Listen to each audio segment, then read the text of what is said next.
want to do that? It's weird, creepy shit where you're leaning sideways. They don't have the timeline for that. Yeah. Did we start? Yeah. You didn't steal the intro? So You're- you stopped stealing the intro? Yeah, no. Are you serious? Because I'm stealing it now. There we go. You know, Excellent. I feel like you need some kind of restraining order or something. Video still a restraining order. Welcome to the Happiness Podcast Project. I am Grover Cleveland Reese II of Guerrilla Combatives, Silverback the second. I'm Scotty of Org Unity, and I am 3D. Not one, not two, not three. 3. Who's this guy with? This would be Aaron Malinsky of Spartacore Performance Center. And I think Black left in that one out. Wow. That's the first You guys say. jumped right out. I think you're actually turning red. Oh, this reminds me when we were talking about the whole Richard Pryor Saturday Night Live episode. so here it is. This is the third time Aaron's on. He's basically the fifth Beatle. So I'm just gonna blow it up. Was there an actual If there was, he was a black dude. He helped to write everything. He just died. I don't know what's his name. He was black. He was black. So he was a producer? He was a producer and writer, musician. He was, actually, if anybody's watching this, so the 14.5 people who actually watch our podcast, thank you, by the way, for watching There's our podcast. no We appreciate way it. I really there's appreciate that many people watching. Hey, shut up. Just look at Aaron coming in here trying to, look, this is why we don't have him on all the time. It was going to be me and Scotty. We feel bad for him because he was sitting in the corner looking like an abused dog. Anyway, this is the Happiness Podcast Project. This is our year in review. I want to say something before we start. It should really be a year review. I mean, it's not even December yet. Okay, so it's us looking back. This will be our 15th episode. Maybe this might be 16. 15th or 16th episode. Really depends. I can't count. And we actually have 2 other episodes that just haven't aired. Just 2 episodes that are in the can, just waiting. Yeah. So we're just going to do a big knowledge dump on you sooner or later. But here's the thing. When I had an idea to start the podcast, and I really wanted to start it years ago. Scott had disappeared off the face of the earth. We thought he was abducted by aliens and that they were doing anal probing on him. But in fact, LA. he was just in LA running around. The second with part porn might be stars. So it might be anal probing. But one of the things is I only wanted to do the podcast with people I like, first of all. People that I personally like to be around. And people that I don't have to be around all of the time to get together and do something with. So here's the dynamic. I don't fit any of those descriptions. Yeah, I hate being around you. And we're around each other a lot. So Aaron's, I just can't get rid of him. He's like herpes. But anyway, so, once again, I thank Scott for doing this with me. Scott bust his ass with all of his editing for this podcast and to put it out, to get it out. And I urge everyone to go to, what's your website? Org Unity. It's not fully the way I would like it. It's a lot of vlogging, which was never meant to be vlogging. It really wasn't. And so here's something also about Scott. Something practice editing. When it's a professional, when Scott is a perfectionist, he's a professional perfectionist. He's not just a perfectionist, he's a professional at being a perfectionist. It'll probably never be 100% the way he likes. So as soon as he gets there to that mountaintop, he's going to say, man, I wish I could do this. I'm going to do this. I'm going to do this. So it's like, so he is an hamster wheel of greatness, and that's what you have to do something in this world. What leads me to my next thing I want to say.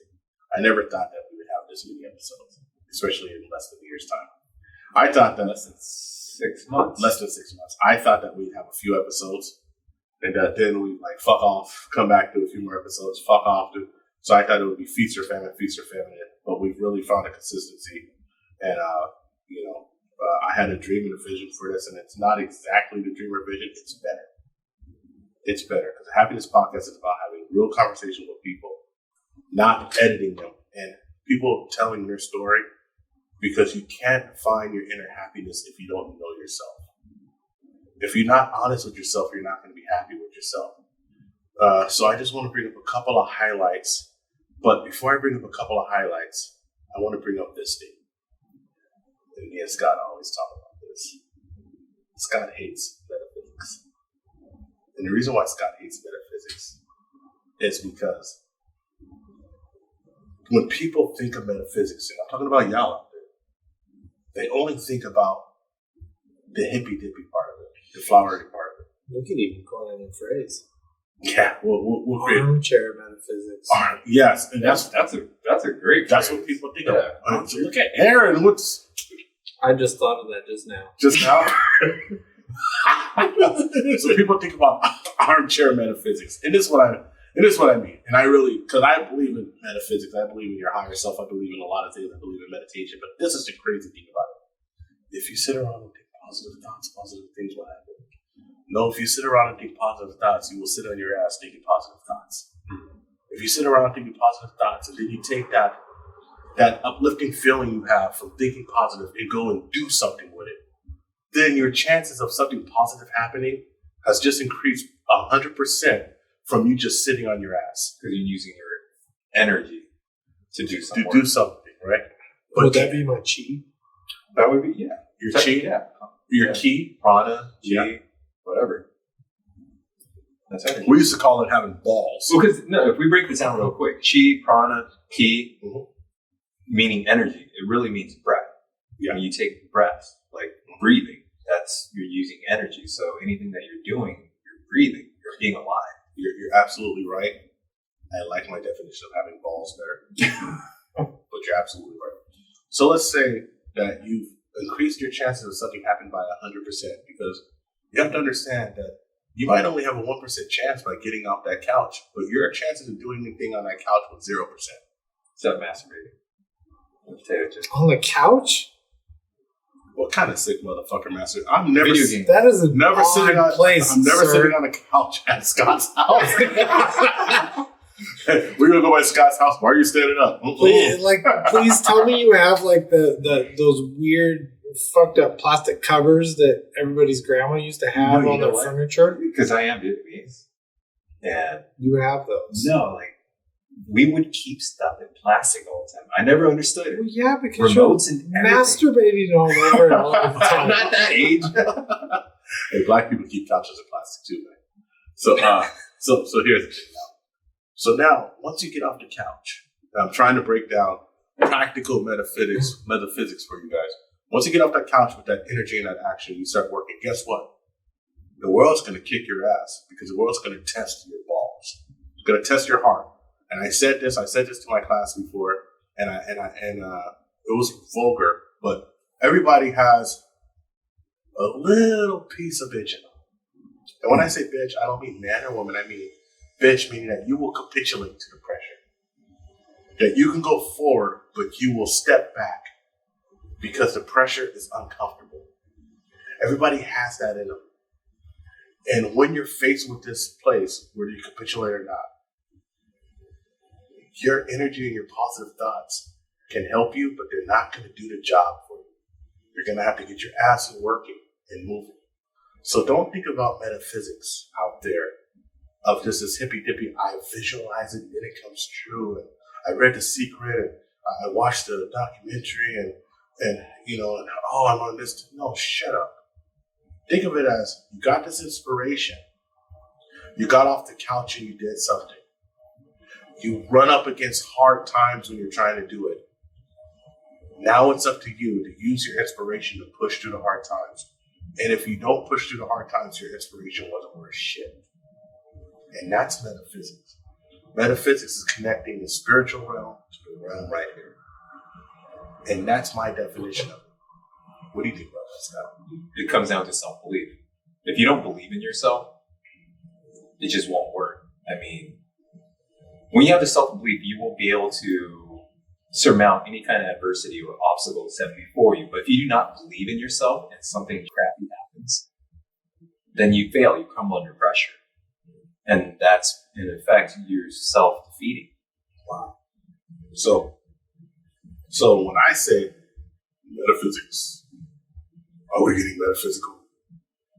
We did kind of a little bit. Yeah, a little bit, yeah.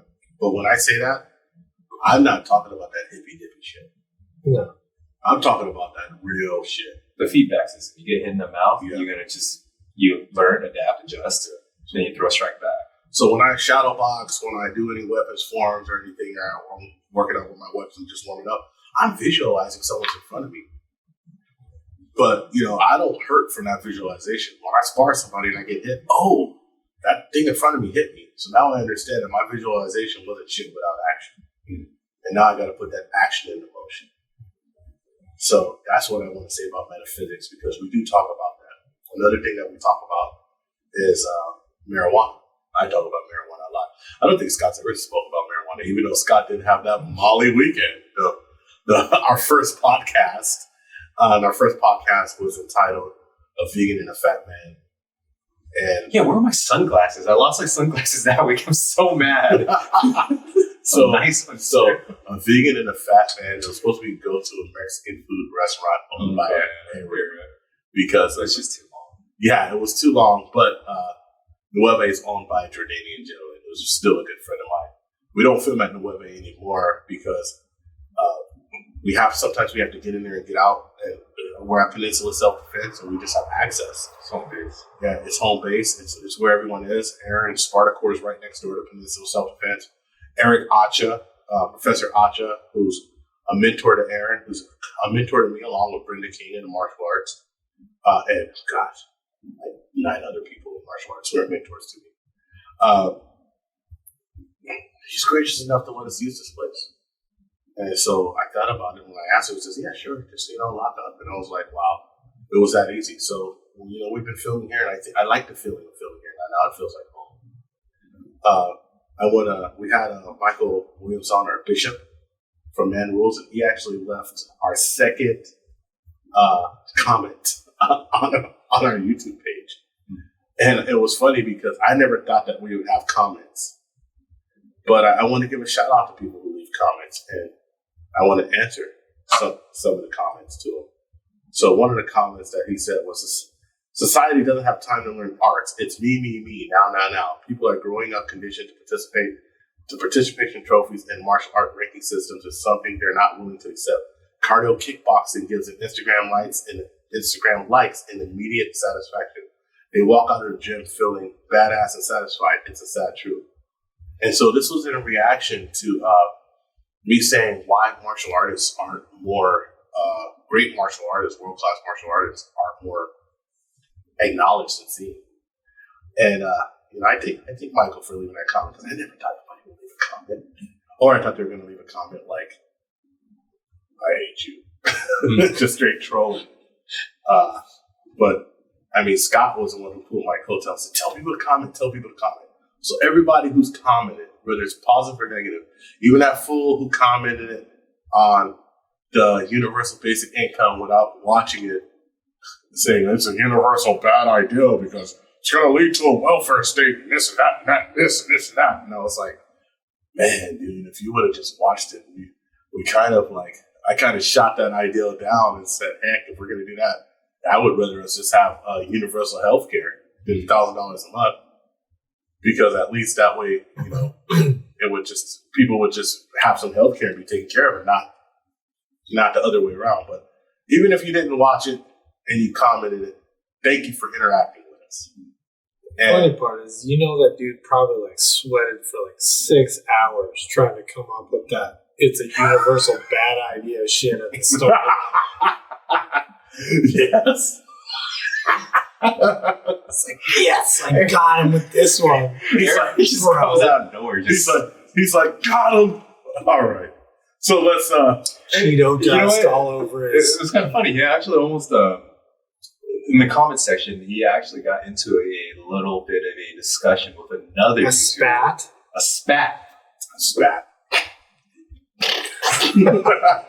He did. I hope you can edit that out. And you actually had to moderate. Yeah. I couldn't believe you moderated in our comment section. I was like, dude, I just want to see how this plays out. Yeah. Because look, one thing about the Happiness Podcast is I welcome people's ideas. What I don't welcome is personal attacks against other people. If you think that universal basic income is a bad idea, which I actually do think it's a bad idea right now, and someone thinks it's a great idea, or say, why are you talking like that? State why you think it's a bad idea, but keep that personal shit off my page. I'm not going to ban you or anything like that, because if people are going to go back and forth, I can't stop it. But what I'm going to say is this: I believe in this way. I think that this is why the healthcare system is wrong. This is why this is wrong. This is why this is wrong. State your facts and leave the other person out of it. You don't have to insult the other person to state your facts. If we learned this, maybe we can start getting something done in this country. All right, that's enough of that. That was too deep. But I like starting off these segments now with Scott educating me on something. Because Scott educated me the last segment on the different uses of social media. Plus, I went to homeschool for a couple of years of high school, so I didn't get any education. So. No, you went to homeschool for a couple of years of high school? You really went to homeschool? Yeah, for a couple of years. Yeah. What did you do? Surf or snow ski? I conned my parents into letting me homeschool so that I could snowboard every day. I think it kind of worked out for you. It did. I snowboarded a lot.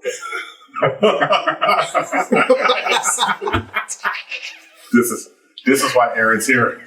So what does this do? All right, so this is how, Scott says, hey, dude, PewDiePie is going to be replaced as YouTube's number one content provider. And I said, PewDiePie? And he said, PewDiePie.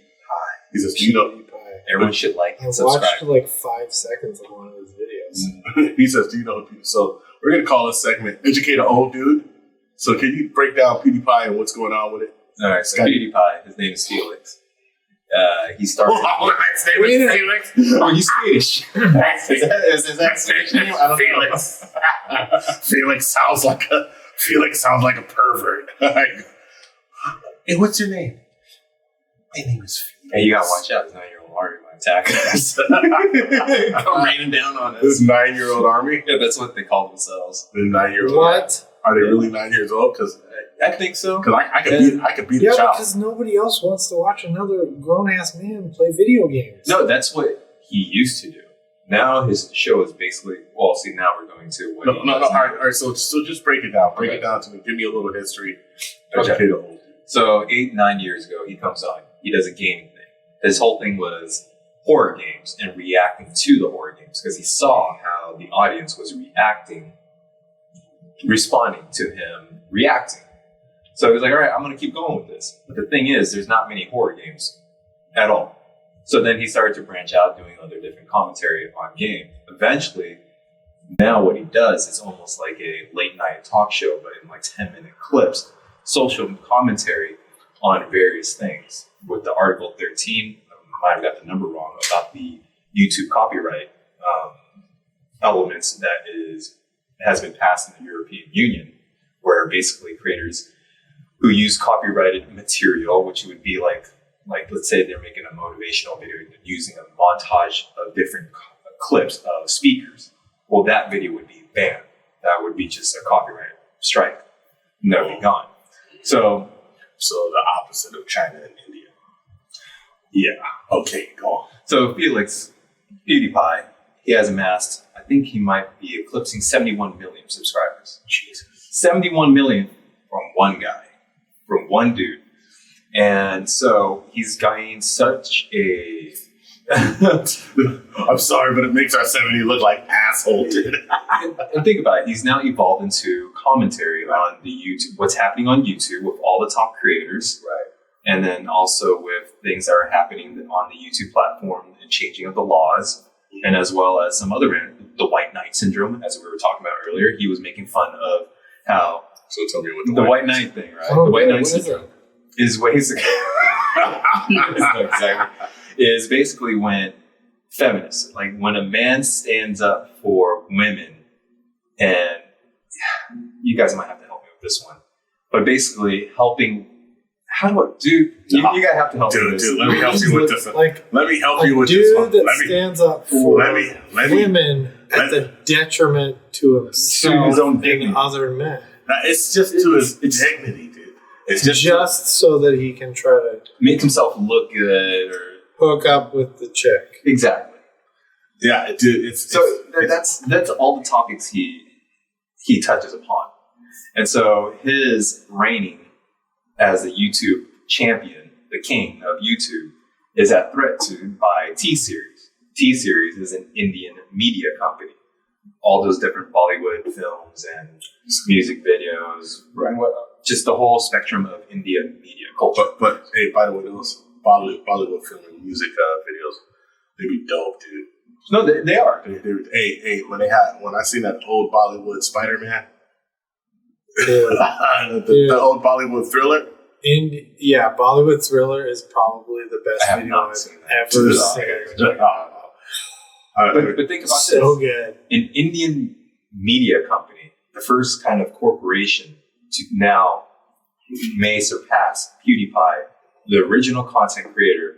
A content creator like you or me is going to be beat by an actual corporation, finally.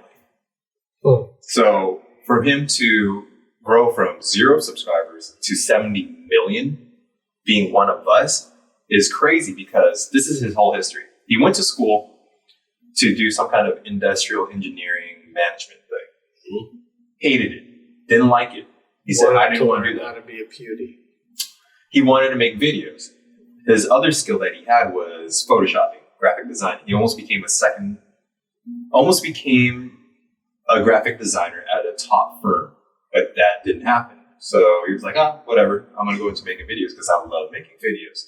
And this is where I say it ties into the Happiness Podcast project. He loved it so much, he would do it just out of the pure joy of doing it. And the very fact that he did it out of his pure joy, passion, he grew it to 70 million. Wow. Instead of becoming an industrial engineer, like how his mom was CFO, his dad was some other top management position, he said, you know what? No, I don't want to do that. I'd rather work at this hockey dog stand, figure myself out, make these videos, and keep on making content every day. And then that's how you keep it beat. So, I mean, it points out a couple of things. First of all, he probably had, hopefully, he was able to convince his family to give him a little help and support while he was. So he made a comment about that. Yeah. His parents, of course, said, you can live with us, but you have to pay rent. And he's like, that's reasonable. So honestly, that's the reason why I became a fan of him, just because he followed his happiness, his joy. And he is an exemplar of what he says and what he does. That's awesome. So here's an example of white knighting, by the way. So I've been at it consistently, and I back out into a lot of groups of it's gonna sound so funny. Like when I'll visit a different country, I'll do like a Muay Thai camp, I'll go to the Philippines or something. I'll meet some ladies there, I'll talk to them, and they'll be like, all of a sudden on Facebook, I'll be added to like dating Filipinos or something. I'll be like, oh, how did I even get added? Now look, it's someone who I met. Like I told them, my name's Grover Reese, I'm on Facebook, whatever, right? Look me up on Facebook, and they'll add me. I'll add them as a friend because I actually met them or whatever. And then I'll be added to this group. And in this group, they'll show a picture like a typical one. And I went back to it as just checked it right quick. It was like, lady show herself crying, and it'll say like, it's okay, pain makes me stronger, or some inspirational quote. Okay, so now we all understand that this person saying pain makes me stronger. They're just quoting some shit that they've seen before. But besides that, the guy will be like underneath, like, oh honey, forget him. Everything will be okay. You're a great woman. You deserve better. It's like she never mentioned that she was with even anybody. And all of this, and all of a sudden you just jumping in white knight. It's just white knight into the man. And I know like it's an old phrase, but people still be doing that. They still be doing that. And I'm like, come on, man. Like, you just gonna make yourself look that bad. Like, has that ever worked? Has anybody ever said, "Oh my God"? You know what? Actually, this Hold on. it's a male feminist. Yeah. That's But has anybody ever said, the woman's ever said, "Oh my God, I don't believe you understand me like this. Here's my phone number and please come over and impregnate me immediately." That doesn't happen. Because of your comment. Because of your comment, this booty is yours. No, dude. What they say is that it's a weird feedback loop. She's putting that up there because she needs some self-pity and she needs to feel better about something. And it probably has nothing to do with a guy. It could be like her life's harder, this and that. And then you jump right in there and you're feeling better because she's saying, "Thank you, sir," after you write this like stupid reply. But okay, I'm just being nice to her. No, you're making yourself look like a monkey's ass, dude. And you just go round and round. And then you're like, literally, I've seen it go so far on social media that people are like, "That's it. I'm leaving Facebook right now." And I'm like, "All right, peace. See you later." And then, like, actually, somebody said I was leaving Facebook. And I said, "How can you leave Facebook when you're posting on Facebook? Stop posting and get going." You know this happens. They just had to let you know that they were going because they knew you were going to care. And this heifer sent me a message saying, "Why are you so mean?" I was like, "Bitch, you said you was leaving."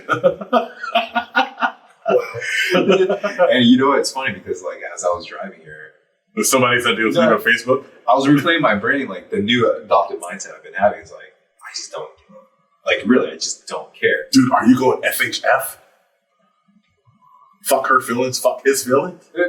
Pretty much, because think about it, it's like you gotta fuck your. Yeah, but what if they're not identifying as either of those? Oh God, here we go. Fifth? Fuck its feelings? This is gonna go so bad. Stop right now. I'm not gonna say I am anymore. way too stupid. I've got a small understand children's book. all of the. Quieting my microphone standing in front of me. I'm just gonna stare at it and shut up. Oh, why don't you shut up? Because we're gonna get flamed for that. But no, basically what I'm saying is I had to turn that against myself. Like, you know what? No, I gotta fuck my own feelings. What the hell? Like, I should not care about what this person says. And if someone's telling me about their problem, their situation, about what's going bad in their life, like, I just don't care. I don't got time for it. I got too many things to do. And you should have the same mindset to do too. But Scott, I want to call you and tell you what's going on in my life and what's wrong with my life. Everyone has a story. Literally. Don't you care about my story? deep, dark sadness, Scott? You know what I think is when you didn't experience that place before and you got yourself out of it, you realize you yourself is going to get yourself out of it. Okay, yeah. So back to the wow. We're about to hit a segment. Wow, right here. Damn, we're already half an hour. We haven't did shit yet. So PewDiePie, he was the number one content provider on YouTube, and he's being eclipsed by a media company, by Indian media. So they're putting resources into eclipsing him. Yeah, probably. Wow, that's dope. There's some speculation, but so should we take a break and then we'll get into the shits? Yeah, like Tekashi 6ix9ine. Yeah. I don't know what that means. Yeah, you know what? All right. You know what 6ix9ine means. All right, we're taking a break. 5, 4, 3, 2, 1. Boom. Now that you know. And we're black. Well, I'm black. Aaron's definitely not black. Okay, so Scott spilled beer all over his shirt. Dude, every time we do this together, odd glance at each other. Stop staring at me, you freak. Every time, what's wrong with him? Every time we do this, dude, every single time we do this, we drink too much. I had like half a beer. Shut up. Yes, half a beer. I saw you having a beer over there. And You don't know what the you're other talking podcast about. when you called her to the table. Judging me. Judging eyes. Why do you drink so much, Aaron? Why do you drink so much, Aaron? Mostly alcoholism. That's what Mostly, yeah. yeah. Okay, cool. So, okay. That's such a contradiction. He owns Spartacore. He's an alcoholic. Wow. These are Spartacore protein Not shakes. an actual alcoholic. I just play one on YouTube. You're killing the mystery. Excellent. Okay. So I'm going to start this off like I brought this up the last segment. I'm going to bring this up every day until it gets off my mind. Jill Scott. The microphone. With that microphone fellatio scene. When you said I have that, no idea what you guys were talking about, except for you had the video on. Yeah. Look, you're not black, dude. You don't get to know. Do you even know who Jill Scott is? Have you ever even heard of Jill Scott? when you said the pepper shaker technique, I was like, that's the first time I ever heard of that. Pepper grinder? The pepper grinder. She was grinding the pepper. She was grinding the pepper. And then she had the foresight. She reached under and she gripped the balls. But then she knew something. This is why Parisa doesn't go on the show because of this It's stuff. gone completely off the rails. You shut up. You shut up. She knew something. This is all my fault. She knew insight. Right. She had insight. Because you know what Jill Scott is? She's not a youngin'. She's not 19 or 20 years old trying to get down and give some top. She a full-grown, mature woman in her 40s. And she knew that you can't rub the balls dry. She licked her hands and massaged them nuts wet.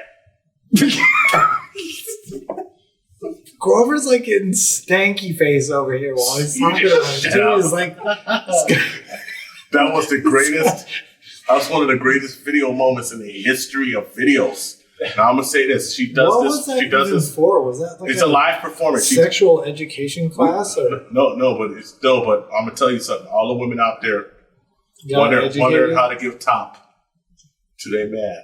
I don't care how offensive you may find us. Take your ass to that Jill Scott video and watch it. And you save your relationship.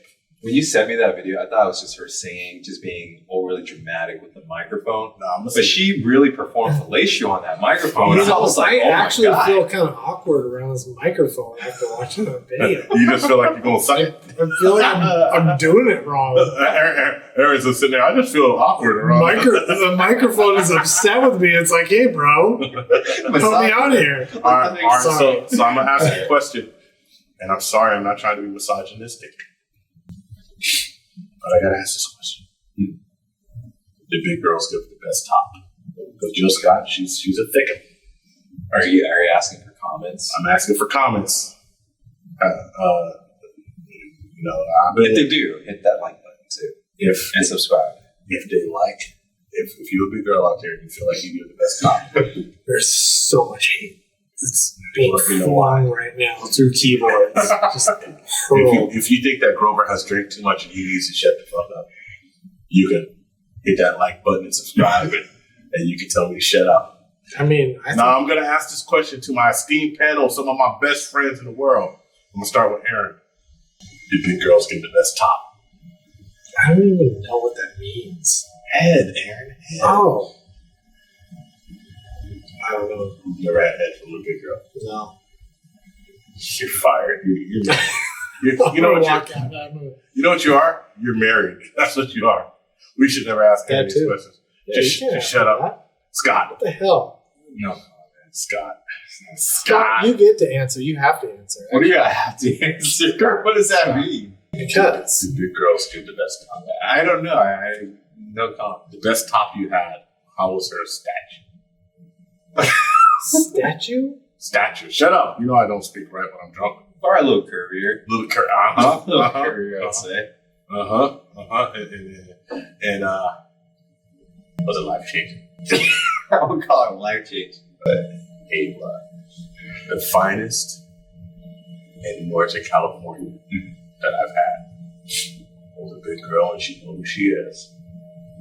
But man, when she brought me to that place, my toes curled up, and I almost blacked out.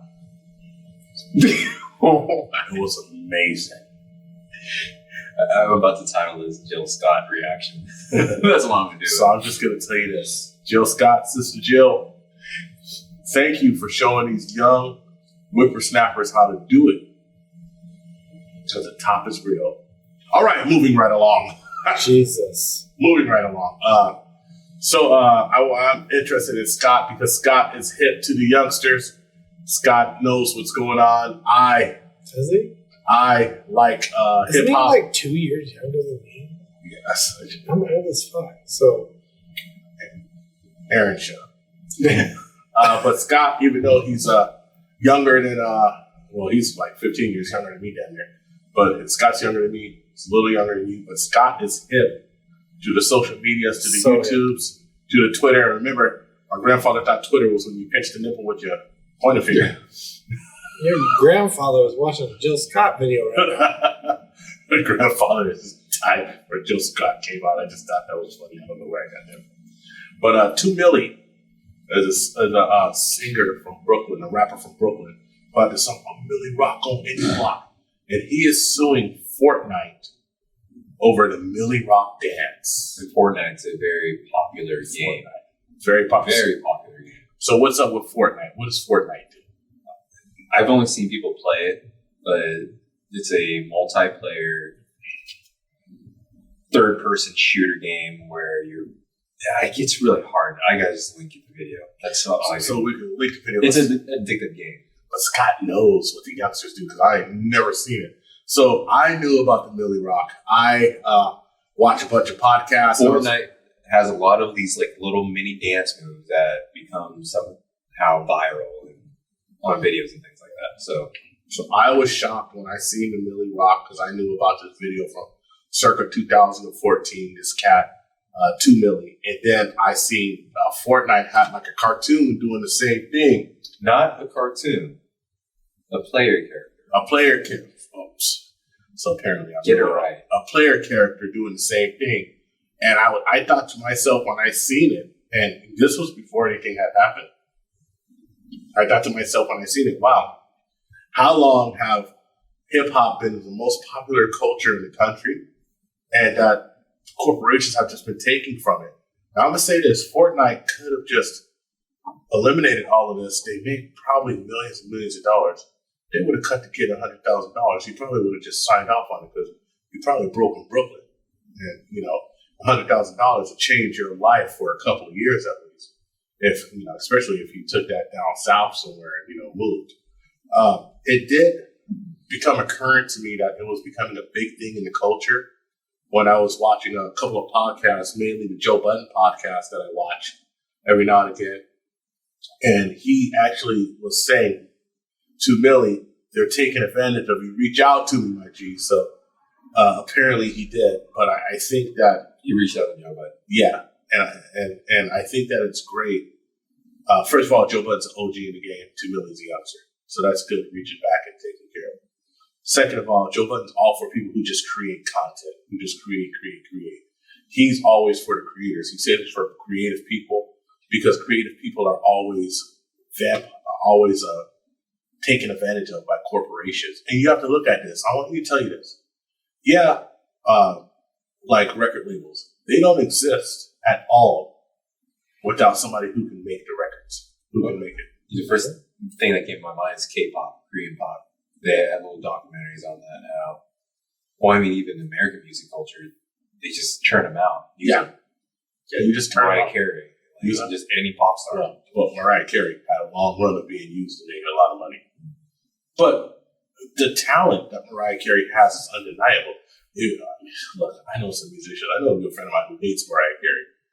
But you can't say Mariah Carey can't sing. You can't say Whitney Houston couldn't sing. You can't say that, like, if somebody made up a dance or made a song about a dance that they were doing, that was their creativity. They were a creator.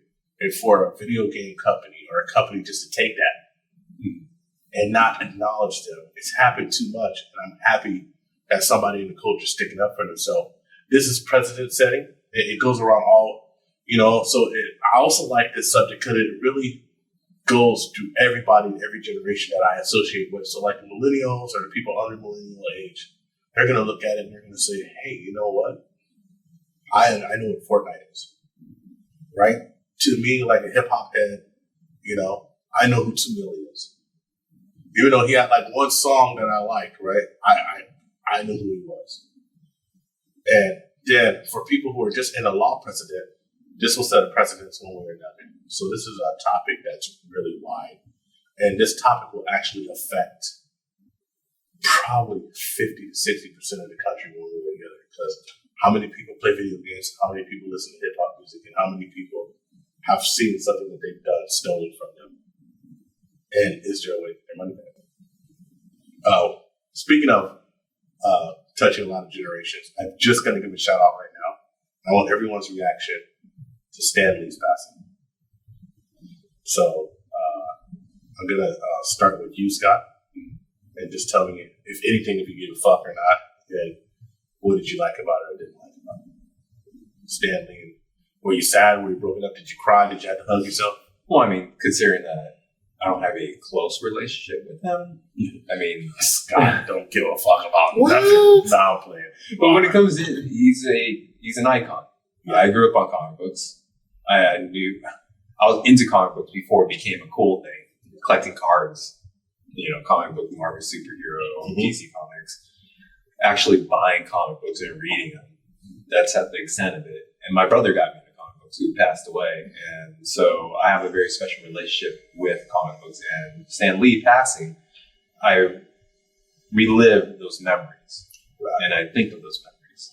Right. And I think of how much it's played an influence on me. I mean, the things that I do, the bodybuilding, getting to the martial arts when I was able to do it, how Orc Uni will start to look, will have a lot of elements of comic books. That's awesome. So Stanley passing, I may not be affected by a close relationship with him. I do feel sad. I mean, it's a human being passed away. He's an icon. But ultimately, there's a lot of associations of him passing that I remember throughout my life, my experience. Yeah. So how about you, Aaron Molitz? Most people don't know that I actually had a short, tiny miniature stint as a comic book artist. No way. Yeah, but Just as a total complete lie. it's not. Why are you looking at me like that? All right, break it down. But anyways, I think the cool thing about what he did was that I don't care who you are out there, there was some character that he created with some backstory that you related to. And that's what made it cool to me, was that there was more than just he has superpowers. The backstories. Absolutely. Yeah, like Spider-Man. Spider-Man, definitely a lot of people became Spider-Man because of, I guess, he was like the underdog. And all of a sudden he became the hero. The nerd that got the hot supermodel girlfriend. And just in real life, y'all, that ain't going. But he literally got beat up all the time. All the time. So he became the everyday man superhero. Right. And it's probably the most popular Marvel comic book. It was my favorite for a long time. So it was kind of like animated human psychology to a degree, which is what always intrigued me about what he did. But when you heard him talk about his characters, they were like real people to him when he was explaining it. It was that, to me, is what really stuck out, and how he influenced me the most was kind of the deeper part of it. Not just that, he made up some cool characters that had awesome powers that I wish I had when I was a kid. So it's almost like they're become like the new Greek gods in a way. They're archetypes. Yeah. So Wait, I gotta ask though. A comic book artist? What do you mean? Short stint? I dabbled. I dabbled. I drew some comics. They went nowhere. Uh-huh. Yeah. Wow, that's something new. Yeah. So Stan Lee, he's probably the only icon that I know that has affected me in every phase of my life. From a child, when I collected comic books, to a young militant teenager when I was looking for probably looking for an outlet for my pro-blackness.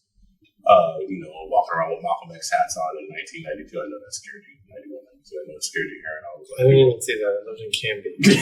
Oh yeah, he lived in Oregon. There was two black people, and they definitely wasn't wearing no Malcolm X shit. We already talked about this. Yeah. Tony, who did Taekwondo. Yeah. So Tony, who did Stop stealing my segment. But also, Stan Lee did something that was quite amazing. In 1967, he put out him and Jack Kemp, I think it was, did the Black Panther comic book in Marvel. First black superhero. Not only was it a black superhero, it was a Black Panther, like at the Black Panther party. Mm-hmm. So people must have like lost their mind, like how dare him do that. And then in '64, before that, Captain America had the Black Falcon, which was a black superhero also. And I think it was important in that part of my life to see, like, even though, look, it was a fantasy, it was a comic, but there was a lot of stuff going around. We just had the Rodney King beating. We had the LA riots, a lot of uncertainty. We were going into Iraq, Desert Storm, the first major conflict of my life that I was old enough to think, like, hey, if this goes longer, I could be drafted if there was a draft. A lot going on. And, I started looking at these old comic books that were already out years ago. And I was like, wow, he did this long ago. Stan Lee was an icon. He was putting, he was in charge of Marvel, and he was putting, black characters out there. And it was good for a young kid to see that.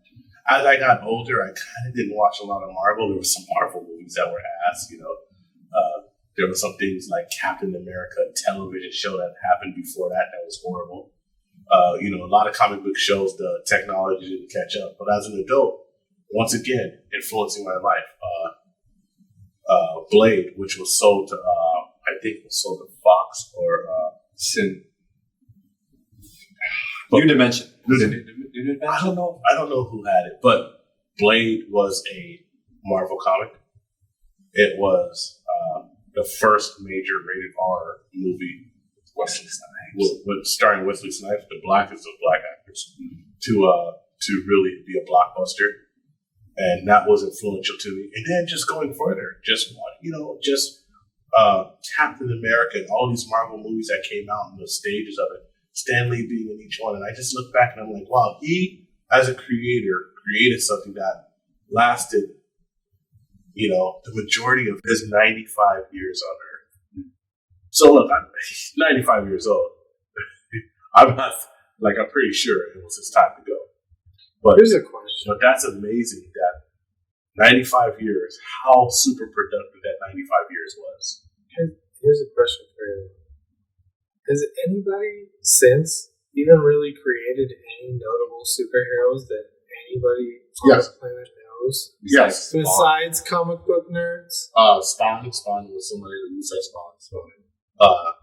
Who else? A lot of dark comic books became Dark Horse. Really, Dark Horse. But I think that the ones that Aaron speak about, not really. Well, not I'm talking like major. Everybody knows who Spider-Man is. I'm not even sure how Spawn. If you said Spawn to most people, they're working on another. Nobody's saying that. They're working on another Spawn movie. Spawn was incredibly popular. Spawn had he's a black. I knew Spawn because I had a creepy cousin who was into that. Well, Spawn had an animated HBO series for 2 seasons that was groundbreaking.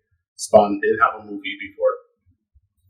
Which was a good movie. Spawn had a great comic book run on Michael J. White, super established martial artist. And Spawn had a groundbreaking, and they were, I forgot, New Image, I think it was, the comic book. God knows how much of the comic books I remember that. But something happened that stopped people from creating superheroes and really made it hard to keep creating superheroes. Like, did everybody go? Like, all the archetypes have already been created. Like, no, we already did them all, so we can't really do it. Well, no, human beings started gaining the ability to do stuff that you would think superheroes would do, like get a space shuttle and fly to space, or go to the moon and do stuff like that. And technology started catching up. So now, the virtual world, you could be any superhero you want. So seeing somebody animated flying through the sky is nothing if you could put on some VR glasses and do something, first-person shooters and stuff like that. The creative outlet is going into creating things like that, not creating comic books that people read.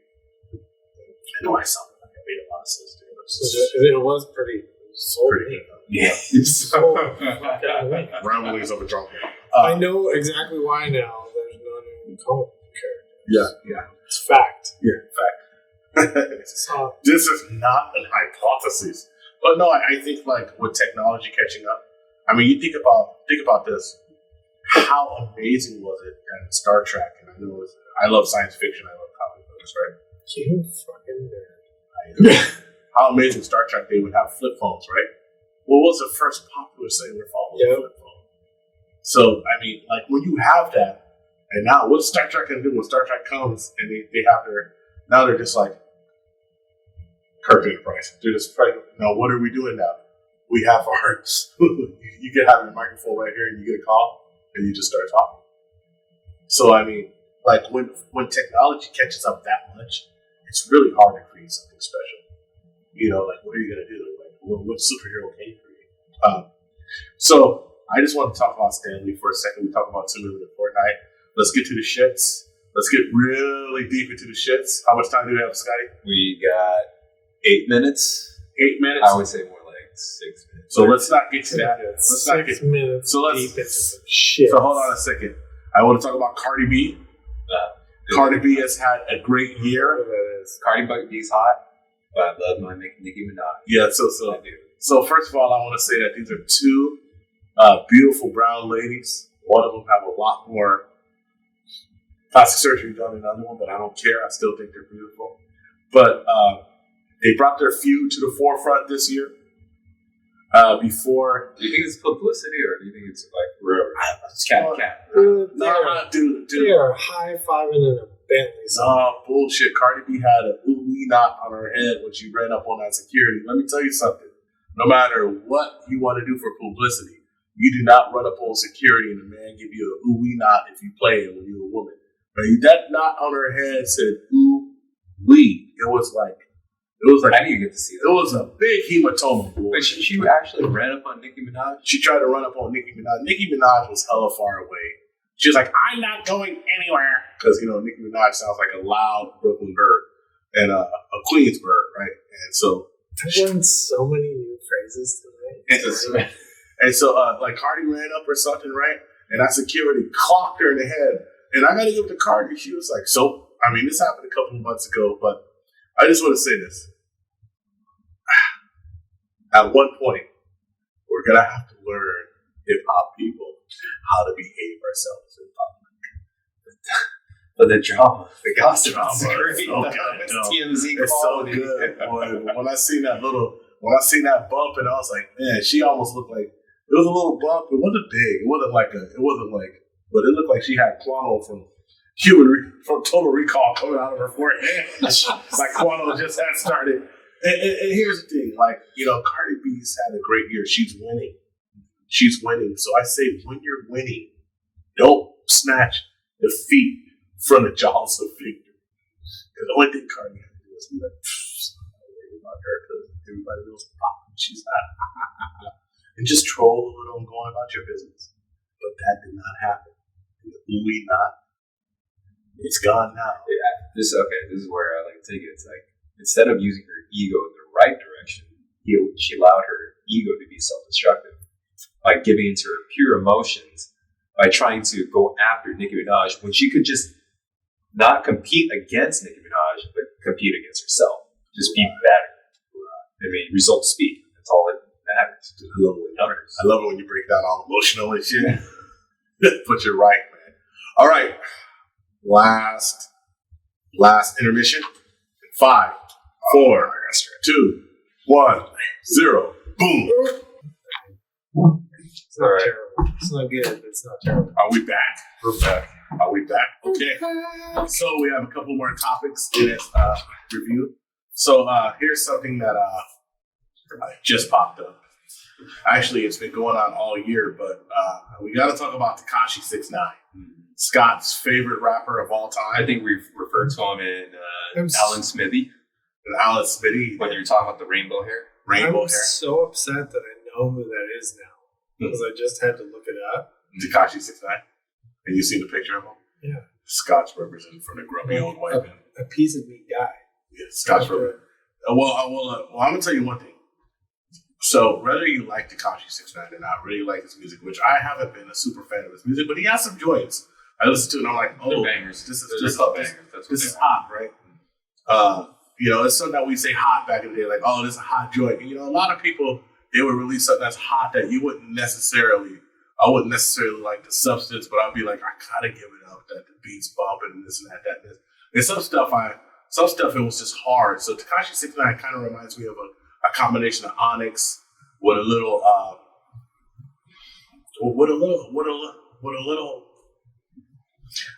maybe some Queen style rappers like Mobb Deep or something like that. Just and not the rhyme style, but just how they're delivering it, like how they're carrying themselves. Like, no, I'm really this bad. I'm really infamous.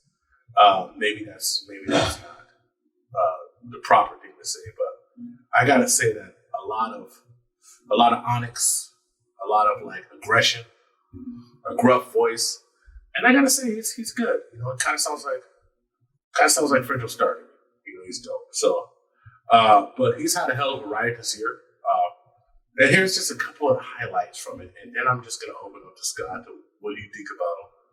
And I'm gonna give my perspective. And Aaron's gonna be quiet because he did no research. Aaron's pre-production was trash. I don't know shit. so quick run through is Tekashi 6ix9ine. He blew up within this last year. Exploded. And the way he's been able to garner himself with publicity has been trolling other people, saying, hey, you ain't gonna catch me outside, you ain't gonna go fight me, you ain't gonna do any of this. Basically call him out. Like, I can walk up in your neighborhood and you're not gonna do anything. Yeah, but I'll talk about that shit. But I gotta say that on his videos, he was streaming on YouTube views like the same amount as Drake. And Drake is the biggest rap star established, period. Even though Drake took a L this year, and we'll talk about that. But Tekashi 6ix9ine, here's just some of the lowlights of what's happened to him. And I'm gonna say this because I do believe in energy. I do believe that if you put out negative energy, then you get out there, just like I said earlier, when we opened up with metaphysics, to put that positive energy on, to jump out there and do that positive stuff. Well, if you put that negative energy out there, and you jump out there and act on that negative energy, some negative shit come to you too, right? So Tekashi 6ix9ine was held up at gunpoint this year. They took him into his house, robbed him of 15 G straight. So he had 15 grand on him. So apparently, my little Puerto Rican and Mexican brother didn't have no damn bank account. He had 15 grand in his pocket. Because, I mean, if you got like an ATM card, you don't need that much money. And then you could cancel the card, you could get your money, but anyway. And $750K in jewelry. The fool had $1 million worth of jewelry in his house. Now, I don't know if he actually had $1 million in jewelry. Maybe they said that. Maybe it was a typo in an article I read, but damn. So that's one thing. He was just recently doing a video shoot. And his video shoot was shot up. And so his label just canceled the video. They're like, we're not doing this video. We can't do it no more. He had people with him. I think Kanye West was with him doing the video or something. They just shot it up. Kanye had to go, talk to Kim Kardashian, and they had to leave. All right, anyway. He fired his promoter. He found out that his promoter was taking advantage of him. I was watching this. Big, though. Like, I'm talking about, he's saying that, his promoters would call and say, look, they're only giving you 60 grand for this. And they're like, what are you talking about? We put 80 grand up front and another 80 grand when you're done with the show. And so his promoters were taking 100 grand from him on this tour. So he had like a 15-city tour set up where they had prepaid $3.something million to his promoters. And he had to cancel it for his promoters, people who were supposed to take care of that. Because as an artist, and I understand this, what he was saying, he's like, I just want to show up and do my job, get my money and go. But unfortunately, he wasn't involved in everything and didn't understand everything. He, a few years ago, and this is the scoundrel part of it, the part that made me say, well, I don't really care about the guy no more. I'm talking about him because he's news and it's a very trending topic and I want to talk about it. But Cat Daddy, he was acquitted. Well, no, he wasn't acquitted. He was convicted for sexual assault. He took a picture behind a naked 16-year-old when she was giving a member of his entourage head or something like that. And he was caught in the picture. So he was, since he didn't, and she said he didn't do anything with her, he was just there posing behind her. And he said, hey, look, I didn't know she was 16. Do I believe he didn't know she was 16? Well, I don't know. When I was 18, 19, 20, 21, and I seen a girl who was like 16, I'd be like, how old are you? Because I knew that the law said 18, and I was not trying to violate that law.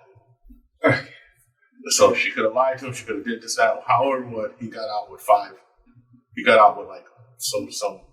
Where do you think he was going to go with that for secondary? No, He got away with some probation. Groverisms. So shut up. So with that being said, all of this here, he's gone through all this stuff, and basically he looks at this is a person who's dodging bullets, who puts some negative energy out there, literally trolling people, very popular, doing shows, making money, living what should be the best time of his life. It should be the time of his life when he's stacking money up, so that when this wave ends, because the wave always ends. Like Fetty Wap was the hottest cat in the world. What happened? Fetty Wap ain't the hottest cat in the world no more. His wave ended. But hopefully Fetty Wap got that guap when he was going, got that bag, and just went on about his business. I'm not saying Tekashi's not talented. I'm not saying he doesn't have the ability to entertain people just like Fetty Wap is super talented. Jersey stand up, Fetty Wap. However, Tekashi's ride has probably ended because November 18th, he was arrested on federal racketeering charges, RICO, facing 32 years to life. And the feds don't go and get you if they don't have a 90% case. I was just talking to somebody earlier today who was an investigator for the DA, and he said, dude, the feds, if it's 80%, they don't come get you. They kick that shit down to the state. They don't want nothing to do with it. 85%, no. They actually look at it. 90% and up is the only thing they go after to prosecute. And so, I wish the young man the best because nobody needs to be in the belly of the beast forever, 32 years. But, I don't know what to say. Like, people tried to warn him. I was watching him on The Breakfast Club. And the biggest thing that Charlamagne the God was saying was like, dude, just watch your energy, bro. What you putting out there. You don't have to do this. You don't have to do this. You don't have to do this. So I'm watching this Breakfast Club interview. Then I watched the interview from last year. Then I watched the interview that just happened, that just aired. And then I wake up and he's in jail. And we opened this up talking about metaphysics, but that is metaphysics also. What you put out there, if you get up and act on it, bad shit's gonna happen to you. So I just wanted to point that out that, we talk about happiness, we talk about metaphysics, we talk about, a little weed here, a little drink. But to the people out there listening, all 4.5 of you. It's like 3 now. Somehow it was like 17 and a half, now it's 4.5, now it's 3. It's numbers just keep shrinking. Like, wow. Mom, if you're out there listening, no. I'll say. I'm disowning you, son. Oh, I'm so Fuck glad. you. I'm so glad she doesn't watch this. You just shut your face before I tell your wife the shit you do here. Damn it. So, but I tell you, if you have bad energy and you act on it, bad shit happens. And what do you think about that, Scott? No, I truly believe that. The very fact that we're even reporting on this or even commenting on this, it's an example right there. Yeah. And there's really not much for me to say because, look, there's your proof. Yeah. Boom. Wow. So, little update. We had an education issue. Stephanie Fitch won. Oh, yeah. Yeah. And it's funny because it's a long issue, but I had 3 people come up to me and say, dude, I really like that. And I was like, well, shit, can you share that? Because 5.5 people, maybe 6 people, I think I think you got about 20 something. Very few views, and I know it was super long. 2 hours, 12 minutes. I know it was long, and that's why we're doing segments so we can break up stuff and give it to people, bit by bit. But I'm proud of her, and I hope she does well, and I hope she achieves her dreams. And I felt very privileged that she was on here. Also, Harinder Singh, his book's coming out in April called Mind Boxing. I'm gonna read that. Yeah, it's definitely Harinder. When I first heard about Harinder, and I never told Harinder this, right? When I heard about him just from other people, they said super talented martial artist, really good guy, but a little cocky. None of that came across. It's not at all. 100% humble, great dude, great martial artist. I can't wait to talk to him again. Thank you, brother, for coming on the podcast. So I truly enjoyed that episode. Yeah. I'm breaking it up and throwing it on Org Unity. Yeah.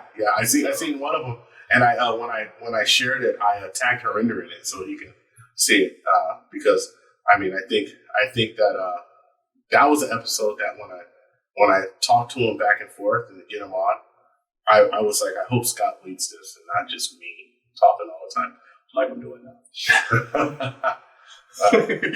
So I have one or two more topics, but I just want to see if you guys have anything you want to talk about. Oh, look at me. You start. No. Where you want to go with? Disappointing. I just think of the whole Tekashi 6ix9ine thing. I mean, when you told me that he got himself locked up, Rico, it wasn't surprising. But what was surprising was the Rico racketeering. Fuck yeah. How much time he's going to be doing. 32. And so it's like, I don't even want to say all that bad energy amounts to that because it just, I don't want to be that's the anecdotal evidence. But the fact is, damn, that was a lot of bad energy they put out. Yeah. And this is where it kind of gets in these metaphysics, abstract theories in my way of thinking is, think of social media, how social media multiplies everything because we're communicating with each other so fast, so instantaneous. So when you're putting out negative energy like that, it's just multiplying exponentially. So what you get back in return is exponentially greater. But that's just some random ass thoughts I had. But man, I tell you this, I think like 50 Cent really came out trolling people. He trolled the right way. But this is something about 50 Cent. 50 Cent's beef with Ja Rule was 100% legitimate. He really had a beef with him. 50 Cent, and most of his beef, he went after people who were associated with Ja Rule. And then he started... Yeah, how you did Ashani, Dude. Ashani's like her. Why you gotta go Ashani? Dude, when he told her for or dude, like we said, when he brought 200 seats in Ja Rule's front row seats at Ja Rule's concert, so they'll be empty. Like, who does that, Aaron? Buying. I would do that if I had the cash. The pettiest person in the world. It's like you have no one up in your show. We begin to rock. What did rock you do petty to deserve an empty 200 seats? Dude, my question. Dude, no, you have to understand. They've been at each other for over 20 years, dude. They had a fight. They've been stabbed, all types of dumb shit.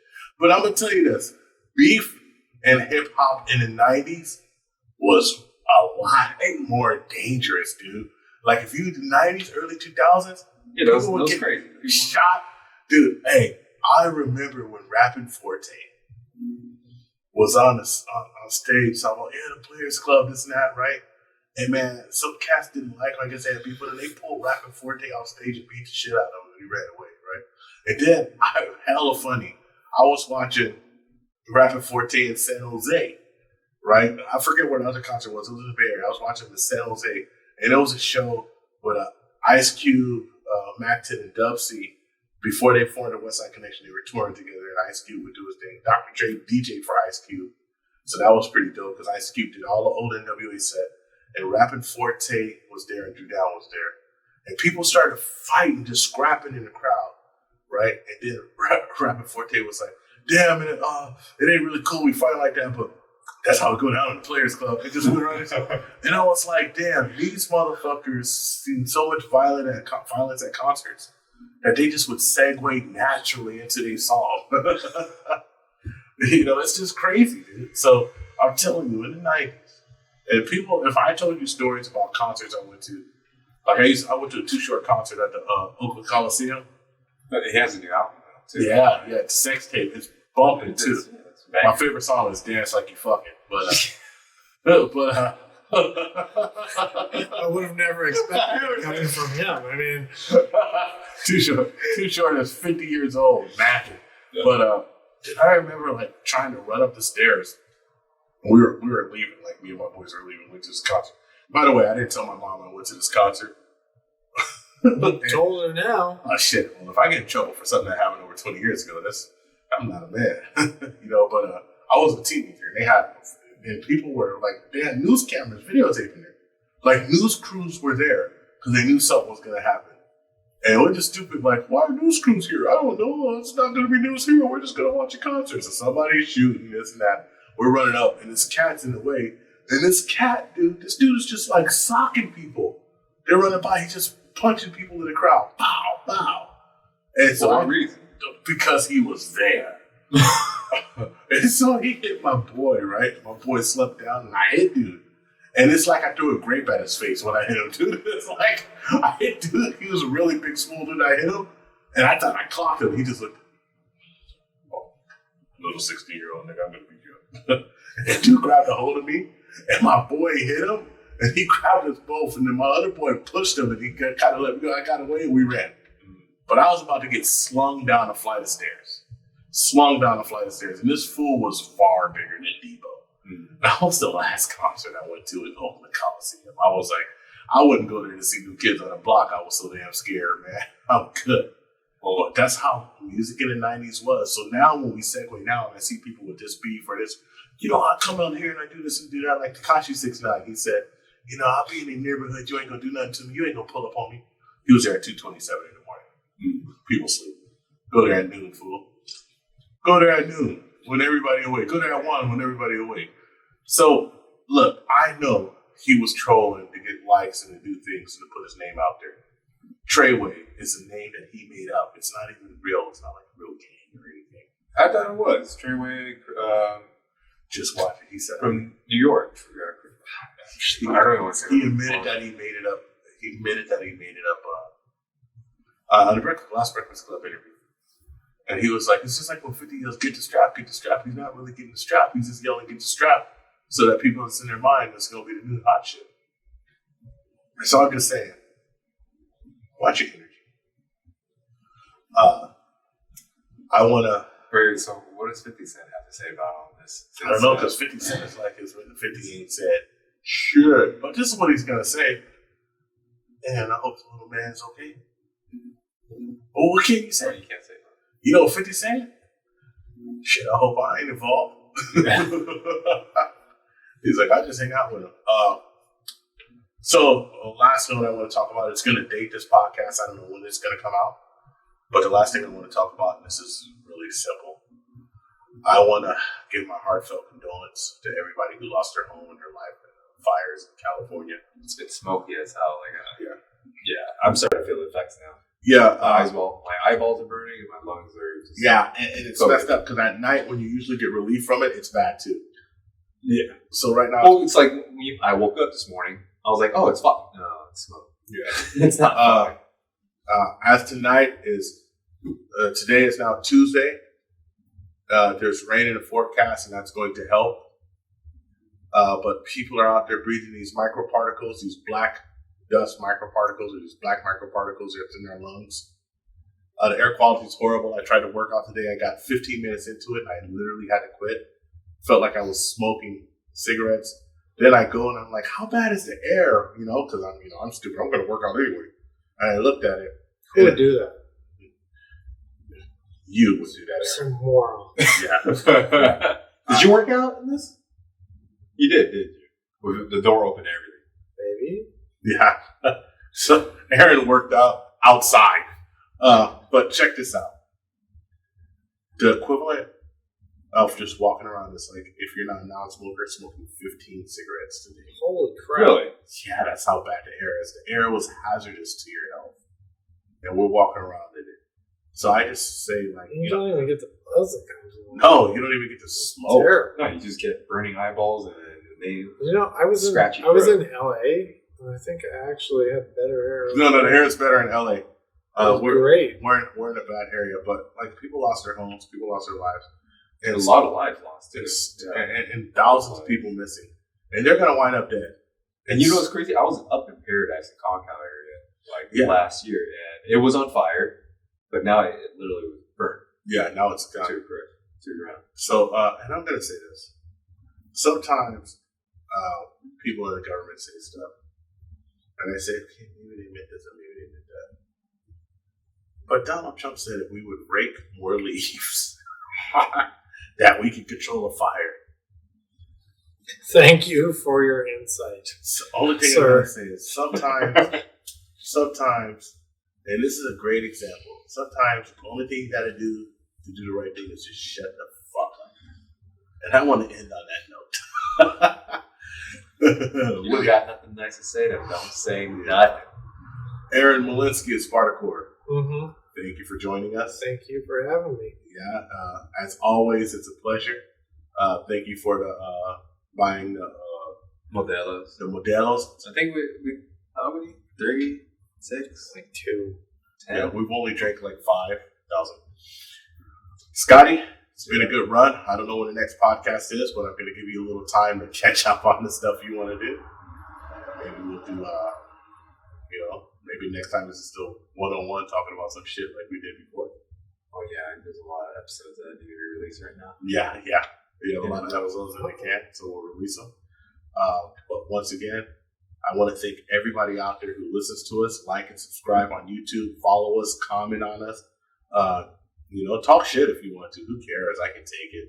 I'm going to talk shit back, but I can take it. It doesn't make a difference. What makes a difference is that we're engaging with you. I want to build a community here.